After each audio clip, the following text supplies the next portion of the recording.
चलो तो property of skeletal muscle. Skeletal muscle की प्रॉपर्टी में क्या देखा था हमने लास्ट लेक्चर में? दो प्रॉपर्टीज देख ली। कौन कौन सी देखी?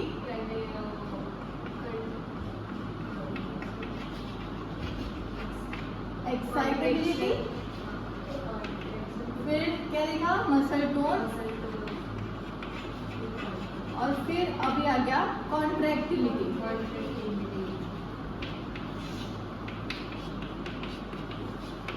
तो एक्साइटेबिलिटी मतलब क्या था? मतलब हम मसल को कोई भी एक्सटर्नल स्टिमुलाई देंगे और in response to external stimuli muscle will contract. Muscle कुछ भी रिस्पॉन्ड करेगा। So respond of the muscle to the external stimuli is known as excitability. फिर मसल टोन का हमने क्या देखा था? Continuous and minimum contraction of the muscle, है ना? कंटिन्यूअस होगा और मिनिमम मसल कॉन्ट्रैक्शन होगा, तो उसको क्या बोलेंगे? Muscle tone. अभी आएगा कॉन्ट्रैक्टिलिटी। सो कॉन्ट्रैक्टिलिटी मतलब क्या होगा? इसमें हमने देखा ना, एक्साइटेबिलिटी में क्या देखा? हम स्टिमुलस देंगे and in response to stimulus muscle will contract. तो जो वो मसल कॉन्ट्रैक्ट हो रहा है उसको बोलेंगे कॉन्ट्रैक्टिलिटी। क्या बोलेंगे? कॉन्ट्रैक्टिलिटी। और एक्साइटेबिलिटी क्या था? Response of the tissue to stimulus. मतलब वो जो रिस्पॉन्स करता है उसको बोलेंगे एक्साइटेबिलिटी। और वो रिस्पॉन्स क्या करेगा? कॉन्ट्रैक्ट होके वो रिस्पॉन्ड करेगा ना, तो दैट कॉन्ट्रैक्शन मीन्स कॉन्ट्रैक्टिलिटी। ठीक है, तो हम कुछ भी स्टिमुलस देंगे और in response to that stimulus muscle will contract. तो वो कॉन्ट्रैक्शन के कितने टाइप्स होते हैं, कैसे वो कॉन्ट्रैक्ट होता है, वो सब आएगा इन दी कॉन्ट्रैक्टिलिटी। और वो कॉन्ट्रैक्ट होता है बस, मतलब उसने कुछ रिस्पॉन्ड किया, तो वो रिस्पॉन्स आएगा इनटू दी एक्साइटेबिलिटी। ठीक है, ये दोनों का डिफरेंस पता चला? सिर्फ वो मसल रिस्पॉन्ड करता है in response to the external stimuli, तो बस वो रिस्पॉन्ड करता है, उसको हम बोलेंगे एक्साइटेबिलिटी। और उसका रिस्पॉन्ड मतलब कैसे रिस्पॉन्ड करेगा? कॉन्ट्रैक्ट होके। तो वो कॉन्ट्रैक्शन हुआ, वो कॉन्ट्रैक्शन कैसा हुआ, कितना हुआ, है ना, उसको हम बोलेंगे कॉन्ट्रैक्टिबिलिटी। वो सब आएगा इन दी कॉन्ट्रैक्टिबिलिटी। आया समझ में? ठीक है, तो अभी कॉन्ट्रैक्टिलिटी में फर्स्ट आएगा टाइप्स ऑफ मसल कॉन्ट्रैक्शन। तो ये एनाटॉमी में आ गया होगा टाइप्स ऑफ मसल कॉन्ट्रैक्शन। उसमें मेन दो टाइप्स होते हैं, एक होगा आइसोटोनिक और isometric.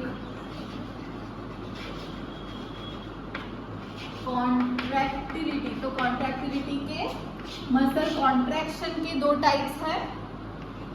First is isotonic and isometric. ठीक है, तो आइसोटोनिक मतलब क्या? हमने एनाटॉमी में पढ़ा था। आइसो मतलब क्या?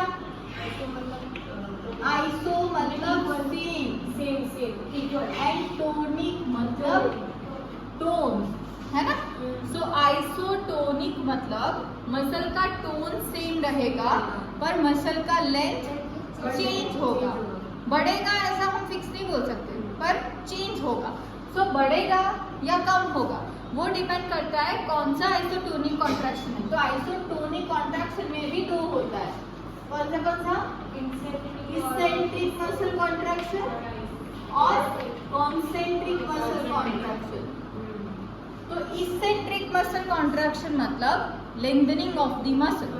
तो देखो आइसोटोनिक में सबसे पहले, आइसोटोनिक में क्या होता है? आइसो मतलब सेम, टोनिक मतलब टोन। तो टोन मसल का सेम रहेगा पर लेंथ चेंज होगा, तो उसको हम बोलेंगे आइसोटोनिक मसल कॉन्ट्रैक्शन। फिर आइसोटोनिक के दो टाइप्स होते हैं, concentric muscle contraction and eccentric muscle contraction. तो इसेंट्रिक मसल कॉन्ट्रैक्शन मतलब लेंथनिंग ऑफ द मसल का लेंथनिंग होगा, और कॉन्सेंट्रिक मसल कॉन्ट्रैक्शन मतलब मसल का शॉर्टनिंग होगा। ठीक है, तो आइसोटोनिक का एग्जांपल क्या है? हम अगर मूवमेंट कर रहे हैं फ्लेक्शन ऑफ द एल्बो, तो एल्बो फ्लेक्शन मतलब वो क्या है? आइसोटोनिक मसल कॉन्ट्रैक्शन है ना, क्योंकि उसमें बाइसेप्स मसल यूज हो रहा है, तो बाइसेप्स मसल का क्या हो रहा है? कॉन्ट्रैक्शन हो रहा है ना, तो बाइसेप्स मसल का कॉन्ट्रैक्शन हो रहा है, मसल का जो टोन है वो सेम रह रहा है, और मसल की जो लेंथ है वो चेंज हो रही है, राइट। अभी जब भी हम एल्बो फ्लेक्शन कर रहे हैं तो उसमें बाइसेप्स भी वर्क करेगा और ट्राइसेप्स भी वर्क करेगा, राइट। बाइसेप्स मसल का कॉन्ट्रैक्शन होगा और ट्राइसेप्स मसल रिलैक्स होगा। अगर ट्राइसेप्स रिलैक्स नहीं हुआ तो भी हम ऐसे कॉन्ट्रैक्शन नहीं कर पाते, है ना। एक तरफ से अगर यहाँ ऐसा सोचो कि यहाँ पे इलास्टिक बैंडेज है, यहाँ पीछे भी एक इलास्टिक है, राइट। तो हमने अगर ये इलास्टिक को ऐसे खींचा, यहाँ से ये इलास्टिक को ऐसे खींचा, तो ये हाथ ऐसे ऊपर हो रहा है, राइट। पर इसको ऊपर होने के लिए ये पीछे वाले इलास्टिक को रिलैक्स होना पड़ेगा ना, वो एकदम टाइट होगा तो ये ऐसे आ नहीं पाएगा। समझ में आ रहा है? दोनों तरफ ऐसे इलास्टिक है, यहाँ पे है बाइसेप्स, यहाँ पे है ट्राइसेप्स। मसल कैसा होता है? मसल की प्रॉपर्टी कैसी होती है? इलास्टिक जैसी, right. So muscle is elastic in nature, तो इसलिए हम उसको इलास्टिक के साथ कंपेयर कर रहे हैं। तो यहाँ से अगर हमने कॉन्ट्रैक्शन किया, मतलब यहाँ से अगर हमने इलास्टिक को ऐसे खींचा, तो क्या होगा? ये एल्बो का फ्लेक्शन होगा। पर इसको फ्लेक्स करने के लिए ये जो पीछे वाला मसल है उसको रिलैक्स होना पड़ेगा ना। अभी हम पीछे से भी इसको ऐसे खींच के रखेंगे जोर से, तो वो ऐसे हो ही नहीं पाएगा, है ना, फ्लेक्स ही नहीं हो पाएगा। तो ऐसा कब होता है? हाइपरटोनिया में।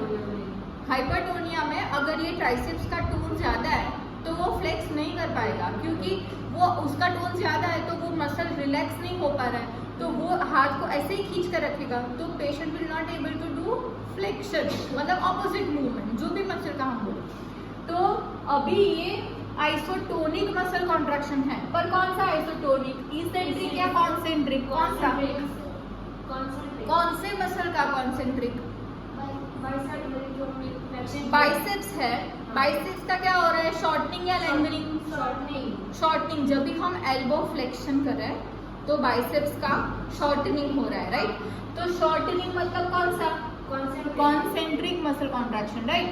तो in case of elbow flexion, biceps will concentrically contract and triceps will eccentrically contract, है ना। तो ट्राइसेप्स का eccentric मसल कॉन्ट्रैक्शन हो रहा है और बाइसेप्स का concentric मसल कॉन्ट्रैक्शन हो रहा है, ठीक है, समझ में आया।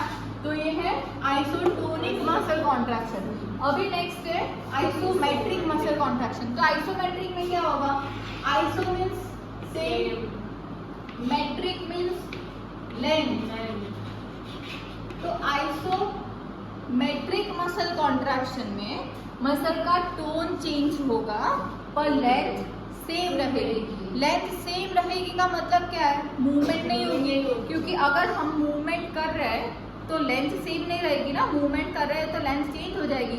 अगर हमने एल्बो फ्लेक्शन किया तो बाइसेप्स की लेंथ कम होगी, मतलब उसका कॉन्सेंट्रिक मसल कॉन्ट्रैक्शन होगा। अगर हमने एल्बो एक्सटेंशन किया तो बाइसेप्स का इसेंट्रिक मसल कॉन्ट्रैक्शन होगा, क्योंकि उसकी लेंथ बढ़ रही है। समझ में आ रहा है? तो वैसे ही आइसोमेट्रिक में क्या होगा? लेंथ सेम रहेगी। तो लेंथ सेम रहेगी का मतलब क्या? मूवमेंट नहीं होगी, क्योंकि अगर मूवमेंट होगी तो लेंथ चेंज होगी। तो इसमें क्या है? टोन चेंज होगा पर लेंथ सेम रहेगी। तो आइसोमेट्रिक में हम क्या करेंगे? फॉर एग्जाम्पल मैंने यहाँ से मेरे दूसरे हाथ से मैं रेजिस्ट कर रही हूँ, एल्बो फ्लेक्शन को मुझे रेजिस्ट करना है, उतना रेजिस्टेंस देना है जितना ये पेशेंट रेजिस्ट कर रहा है। मतलब ये फॉर एग्जाम्पल मैन्युअल रेजिस्टेंस नहीं है, ये पेशेंट को हम बोल रहे हैं कि एल्बो फ्लेक्शन करो, फिर हम हमारे हाथ से मैन्युअल रेजिस्टेंस देंगे पेशेंट को, ठीक है। तो पेशेंट जितना जोर लगा रहा है टू फ्लेक्स दी एल्बो, उतना ही जोर हमें सामने लगाना है to resist the elbow flexion, है ना। तो जो पेशेंट का जो एक्टिव फोर्स है उतना ही हमें रेजिस्टेड फोर्स लगाना है। तो क्या होगा, दोनों फोर्स सेम हो जाएंगे। तो अगर दोनों फोर्स सेम होंगे तो मूवमेंट नहीं होगी। हमने फोर्स में पढ़ा था ना कि अगर दोनों R1 R2 दोनों सेम होगा तो resultant movement will be zero, movement नहीं होगी। तो ये यहाँ से एक्टिवली एल्बो फ्लेक्शन कर रहा है पेशेंट, हमने यहाँ से रेजिस्ट किया और उतना रेजिस्टेंस देना है जितना पेशेंट एक्टिवली मूवमेंट करने में जोर लगा रहा है। तो क्या होगा, resultant movement will be zero, तो लेंथ चेंज नहीं होगी पर टोन तो चेंज हुआ ना। हम अगर यहाँ पे पाल्पेट करेंगे बाइसेप्स को तो ये बाइसेप्स का टोन चेंज हुआ फील होगा तुम लोगों को।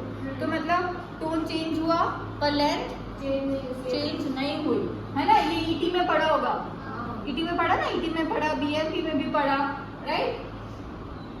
तो उसको क्या बोलेंगे, आइसोमेट्रिक मसल कॉन्ट्रैक्शन। आए समझ में इतना? फिर नेक्स्ट है ये ग्राफ है of the simple muscle contraction. Simple muscle contraction. तो एक स्टडी किया था मसल नर्व कॉम्प्लेक्स पे। साइंटिस्ट ने एक गैस्ट्रोनेमियस मसल और शियाटिक नर्व। शियाटिक नर्व कहाँ पे होती है, कहाँ पे होती है?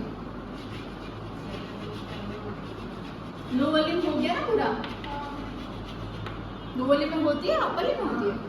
लोअर लिम्ब होती है। कहाँ पे होती है?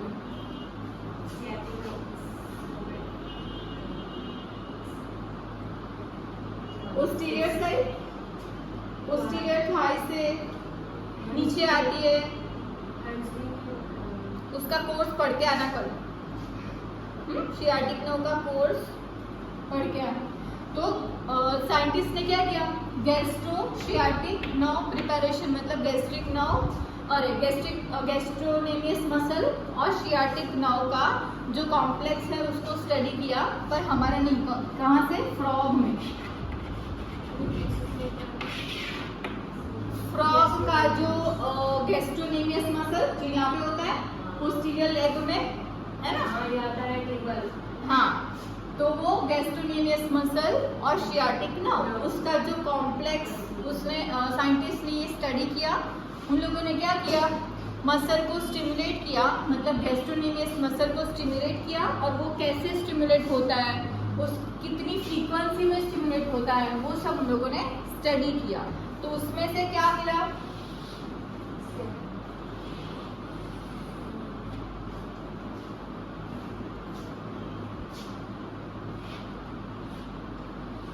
उसमें से मसल स्टिमुलस के हिसाब से ऐसा ग्राफ बनाया। उस ग्राफ में क्या है, तो ये है point of stimulus.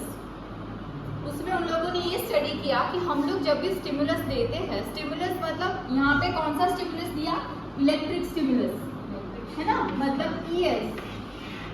So electric muscle stimulus दिया फ्रॉग के गैस्ट्रोनेमियस मसल को। तो वहाँ पे उन लोगों ने ये स्टडी किया कि हम लोग जब भी स्टिमुलस देते हैं, वो पॉइंट ऑफ स्टिमुलस से वो स्टिमुलस कब, उसका मसल कब रिस्पॉन्ड कर रहा है, मतलब गैस्ट्रोनेमियस मसल कब रिस्पॉन्ड कर रहा है, वो रिस्पॉन्ड करके कब अपना मैक्सिमम कॉन्ट्रैक्शन हो रहा है, बाद में कभी उसका रिलैक्सेशन हो रहा है। तो ये सब साइंटिस्ट ने स्टडी किया। तो उसमें से ऐसा ग्राफ बना। तो ऐसा ग्राफ में सबसे पहले क्या है, पॉइंट ऑफ स्टिमुलस। तो ये जो है, this is the point of stimulus.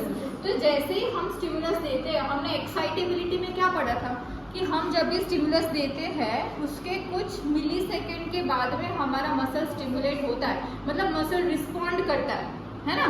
तो वो जो रिस्पॉन्ड करने का टाइम है उसको हम क्या बोलते हैं, लेटेंट पीरियड, है ना। ये देखा था ना एक्साइटेबिलिटी में, लेटेंट पीरियड। हाँ, लास्ट लेक्चर में, उसके पहले वाले लेक्चर में जो ये ऐसा ग्राफ बनाया था ना एक्साइटेबिलिटी में, उसमें था तो लेटेंट पीरियड मतलब क्या, जब भी हम मसल को स्टिमुलेट करते हैं, मतलब जब भी हम स्टिमुलस देते हैं उसके बाद में कुछ मिली सेकेंड के बाद में हमारा मसल स्टिमुलेट होता है, तो बीच का जो ड्यूरेशन है उसको हम बोलेंगे लेटेंट पीरियड। तो ये है हमारा पॉइंट ऑफ स्टिमुलस।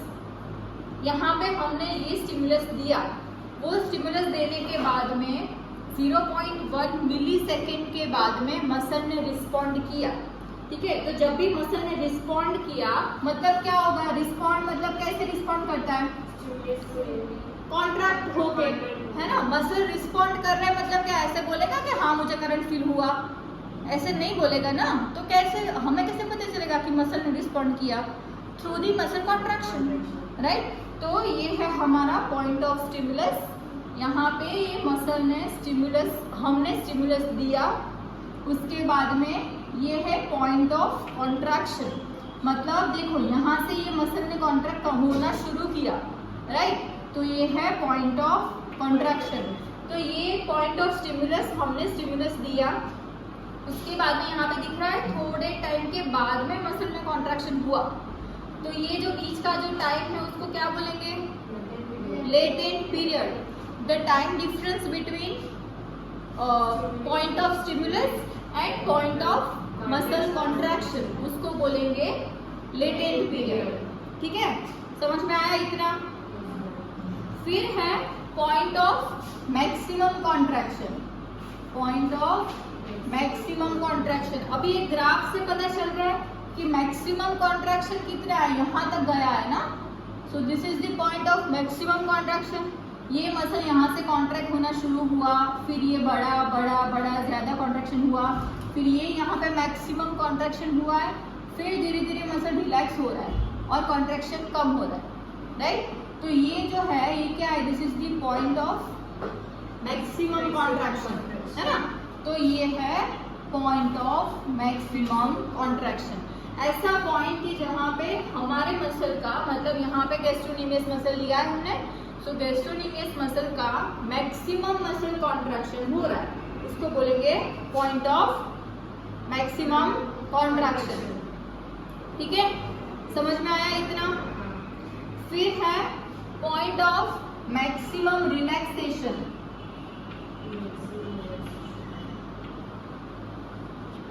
अभी ये क्या है, यहाँ पे मसल हमारा मैक्सिमम रिलैक्स हो गया है। यहाँ से हमने बोला कि कॉन्ट्रैक्शन हुआ, फिर ये नीचे जा रहा है, कॉन्ट्रैक्शन मैक्सिमम हो गया, उसके बाद में मसल का रिलैक्सेशन हो रहा है। तो ये ग्राफ नीचे जा रहा है, नीचे जा रहा है, फिर एक ऐसा पॉइंट आ गया कि जहाँ पे ये मैक्सिमम रिलैक्स हो गया, मतलब फुल्ली रिलैक्स्ड पोजीशन में है हमारा मसल, तो उसको क्या बोलेंगे, पॉइंट ऑफ मैक्सिमम रिलैक्सेशन। समझ में आया इतना। इतने में कुछ डाउट है। फिर है कॉन्ट्रैक्शन पीरियड, कितने टाइम तक मसल कॉन्ट्रैक्टेड स्टेट में रहा। तो यहाँ से कॉन्ट्रैक्शन चालू हुआ from the point of contraction, वहां से ये जो मैक्सिमम कॉन्ट्रैक्शन का टाइम था वहां तक हमारा मसल कॉन्ट्रैक्ट हुआ ना, उसके बाद में रिलैक्स होना चालू हो गया। तो ये point of contraction to point of maximum contraction, इसके बीच का जो ड्यूरेशन है उसको क्या बोलेंगे, कॉन्ट्रैक्शन पीरियड, है ना। क्योंकि उतने टाइम तक हमारा मसल कॉन्ट्रैक्टेड स्टेट में रहा है, उसके बाद में उसका रिलैक्सेशन चालू हुआ। तो यहाँ से रिलैक्सेशन चालू हुआ तो हमारा जो पॉइंट ऑफ मैक्सिमम कॉन्ट्रैक्शन है, it also indicate starting of the relaxation period. समझ में आया। ये हमारा मैक्सिमम कॉन्ट्रैक्शन का टाइम है, तो उसके बाद में क्या होगा, रिलैक्सेशन चालू होगा ना। मतलब फॉर एग्जांपल हमारा एक लेक्चर फॉर एग्जांपल 12 बजे खत्म होता है, तो 12 o'clock also indicate starting of the other lecture, है ना। कि 12 बजे फर्स्ट लेक्चर खत्म होता है तो दूसरा लेक्चर चालू भी होता है ना, राइट। तो वैसे ही ये पॉइंट क्या इंडिकेट करता है, point of muscle contract, maximum muscle contraction, but it also indicates starting of the relaxation period, है ना। तो यहाँ से रिलैक्सेशन पीरियड चालू भी होता है। समझ में आ रहा है। डाउट है तो बीच बीच में बोलो, ठीक है। फिर ये जो है from the point of maximum muscle contraction to point of maximum relaxation, इसको हम क्या बोलेंगे? Relaxation period. क्या बोलेंगे? रिलैक्सेशन पीरियड, क्योंकि यहाँ से हमारा मसल रिलैक्स होना स्टार्ट हुआ है। समझ में आ रहा है? कोई डाउट इतने में? क्या किया हमने? देखो, contractility means point of stimulus से हमारा जो मसल कॉन्ट्रैक्शन होगा, हम जब भी स्टिमुलस लेते हैं और मसल का कॉन्ट्रैक्शन होता है, उसको क्या बोलते हैं? कॉन्ट्रैक्टिलिटी। फिर उसके दो टाइप्स होते हैं, आइसोटोनिक और आइसोमेट्रिक। आइसोटोनिक के दो टाइप्स होते हैं, कौन कौन से? इसेंट्रिक मसल कॉन्ट्रैक्शन और कॉन्सेंट्रिक मसल कॉन्ट्रैक्शन। फिर इसेंट्रिक मसल कॉन्ट्रैक्शन मतलब lengthening of the muscle, concentric muscle contraction मतलब shortening of the muscle. Then what is isometric?